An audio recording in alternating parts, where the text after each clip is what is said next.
हम लोग ज्यामिति के अंतर्गत जो है 2 कक्षाएं कर चुके हैं और पिछली जो 2 कक्षाएं हैं उसमें मैंने आप लोगों को बताया था बिंदु के बारे में, रेखा के बारे में और कोण के संबंध में जानकारियां दी थी। आज चूँकि मैं क्रमवार जो है वो आप लोगों को वीडियो दे रहा हूं, तो यदि आप पहले वाला दोनों वीडियो नहीं देखें तो उनको देख लीजिए, तब ये आपको और अच्छी तरह समझ में आएगा। तो यह जो वीडियो है, क्लास है, इसमें हम लोग समांतर रेखाओं और जब 2 समांतर रेखा को कोई तिर्यक रेखा काटती है तो इस कंडीशन में जो कोण बनते हैं और उन कोणों के बीच का जो संबंध होता है उसके बारे में क्या करेंगे, स्टडी करेंगे। तो सबसे पहले हम लोग जानते हैं कि समांतर रेखा ना या समांतर रेखाएं क्या होता है। ठीक है, अंग्रेजी होता है इसका पैरेलल लाइन। देखिए, समांतर शब्द से ही स्पष्ट है कि समजोड़ अंतर। ठीक है, सम मीन्स बराबर। तो इक्वल डिस्टेंस में यदि 2 लाइन पास हो, 2 रेखाएं गुजरे, तो हम कहेंगे कि वे दोनों रेखाएं समांतर रेखा। जैसे रेलवे की आपको पटरी होती है तो वो दोनों पटरी के बीच की दूरी हमेशा एक जैसी रखी जाती है, तो वो जो है आपको किसका एग्जाम्पल है, समांतर रेखा का एग्जाम्पल है। और जानते हैं समांतर रेखा होने के लिए 2 शर्त है। पहला है कि रेखाएं एक ही तल में हो और उसके बीच की दूरी बराबर हो। रेखाएं एक ही तल में हो और उसके बीच की दूरी क्या हो, बराबर हो। स्पष्ट है, जब बीच की दूरी बराबर होगी तो वे दोनों रेखा कभी एक दूसरे को इंटरसेक्ट नहीं करेगी, प्रतिच्छेदित नहीं करेगी। तो हम कह सकते हैं कि रेखाएं एक ही तल में हो और उनके बीच की दूरी बराबर हो, साथ ही उन्हें कितना भी आगे बढ़ाने पर वह एक दूसरे को प्रतिच्छेदित नहीं करे।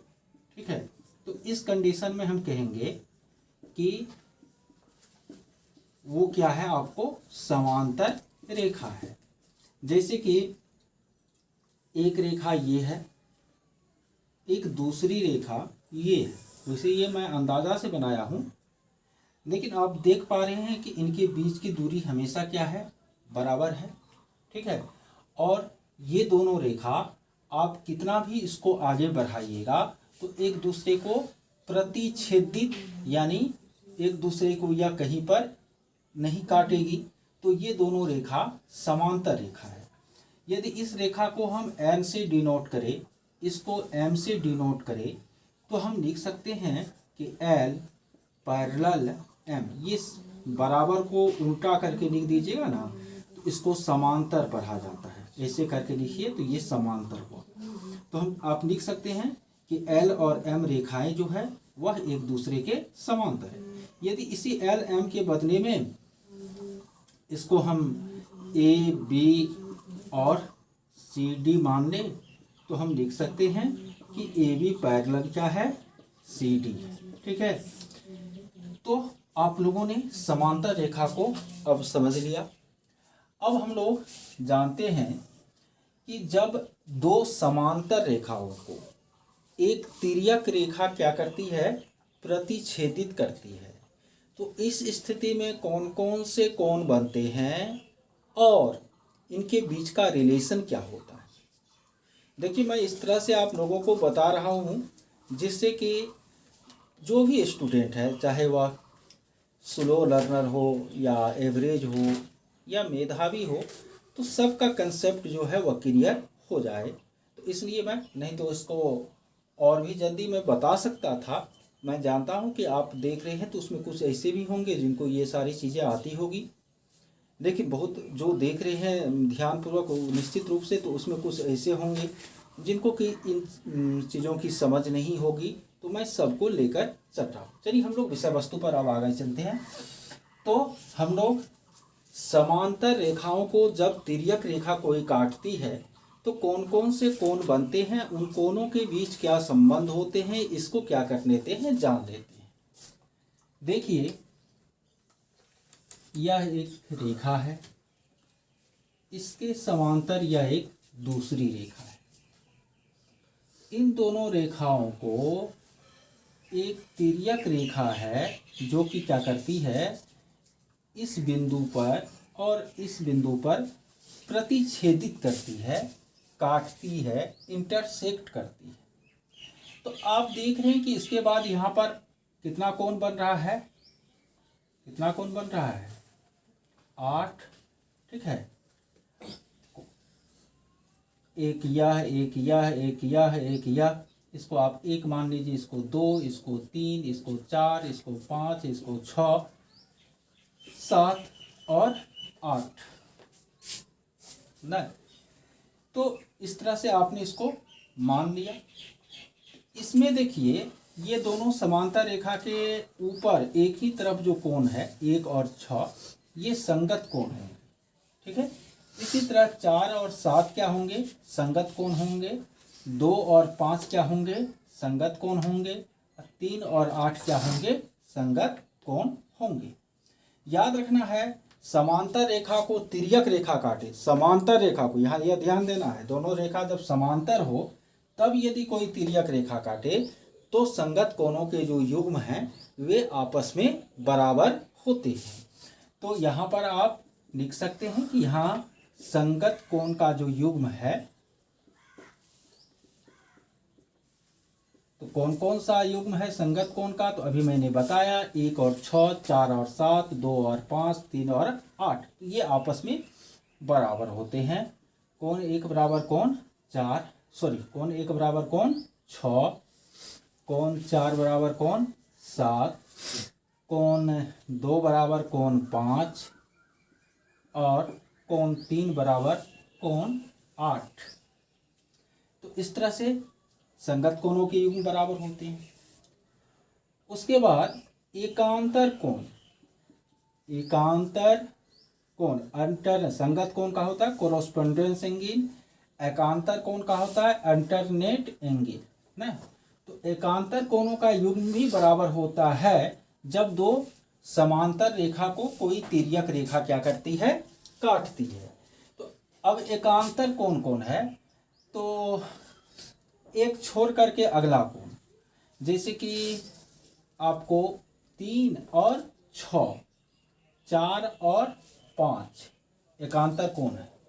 देखिए एकांतर कोण में दो तरह का होता है, एक होता है अंतः एकांतर कोण न, अल्टरनेट इंटीरियर एंगल, और दूसरा होता है आपको बाह्य एकांतर कोण, बाह्य एकांतर कोण। तो देखिए इसमें अंतः कोण कौन कौन सा है, अंतः माने अंदर वाला, तो अंदर वाला इसमें 4 को कोण है, 3, 4, 5 और 6। अब बाह्य कोण कौन कौन है, तो 1, 2, 7 और 8। तो ये अंदर वाला में एकांतर कोण कौन कौन है, तो ये 3 और 6, 4 और 5, ये अंदर वाला एकांतर कोण है ना। तो अंतः एकांतर कोण के युग्म बराबर होते हैं, तो कोण 3 बराबर कोण 6 और कोण 4 बराबर कोण 5। इसी तरह इसमें बाहरी कोण कौन कौन है, तो 1 है, 2 है, 7 और 8 है। तो यहाँ देखिए कोणाकोनी 2 और 7, 1 और 8, ये भी आपस में क्या होगा, बराबर होगा। तो समांतर रेखा को तिर्यक रेखा काटती है, तो चाहे अंतः एकांतर कोण का युग्म हो कि बाह्य एकांतर कोण का युग्म हो, आपस में बराबर होती। शीर्षाभिमुख कोण भी आपस में बराबर होगा, 1 के बराबर 3, 2 के बराबर 4, 6 के बराबर 8, 5 के बराबर 7, साथ ही साथ एक इम्पोर्टेंट टर्म ये भी हमको याद रखनी है कि जब दो समांतर रेखा को तिर्यक रेखा काटती है ना, तो एक ही तरफ के जो अंतःकोण है उनका योगफल 180 डिग्री होता है। अंतःकोण तो अभी मैंने बताया ये 4 गो है, 3, 4, 5 और 6। तो इसमें कोण 4 और कोण 6 का योगफल 180 होगा और कोण 3 तथा कोण 5 का योगफल क्या होगा, 180 होगा। याद रखिएगा ये तीनों चीज, संगत कोण को भी, एकांतर कोण को भी, और ये भी कि जब दो समांतर रेखा को तिर्यक रेखा काटती है ना, तो एक ही तरफ के अंतःकोणों का योग 180 होता है। यानी एंगल 4 प्लस एंगल 6 भी 180 होगा और एंगल 3 प्लस एंगल 5 भी 180 होगा। चलिए इस लेक्चर में हम लोग इतना ही समझे। इसके बाद अब हम त्रिभुज को लेकर के आप लोगों के बीच आएंगे। चूँकि देखिए मैं ये सारी चीज़ें प्रूव्ड भी हो सकती है, लेकिन मैं प्रूव्ड पर नहीं जा रहा हूँ क्योंकि आप लोगों को मैं कंपटीशन के हैसियत से, सीटेट के हैसियत से पढ़ा रहा हूँ। तो इसमें प्रूव्ड करना, यहाँ पर वो बताना बहुत अपेक्षित नहीं है। केवल जो होता है, जो भी तथ्य है, उन तथ्यों को समझाना और उनको याद रखना आप लोगों के लिए है, जिससे कि आप उस पर आधारित प्रश्नों का उत्तर आसानी से दे पाए। ठीक है।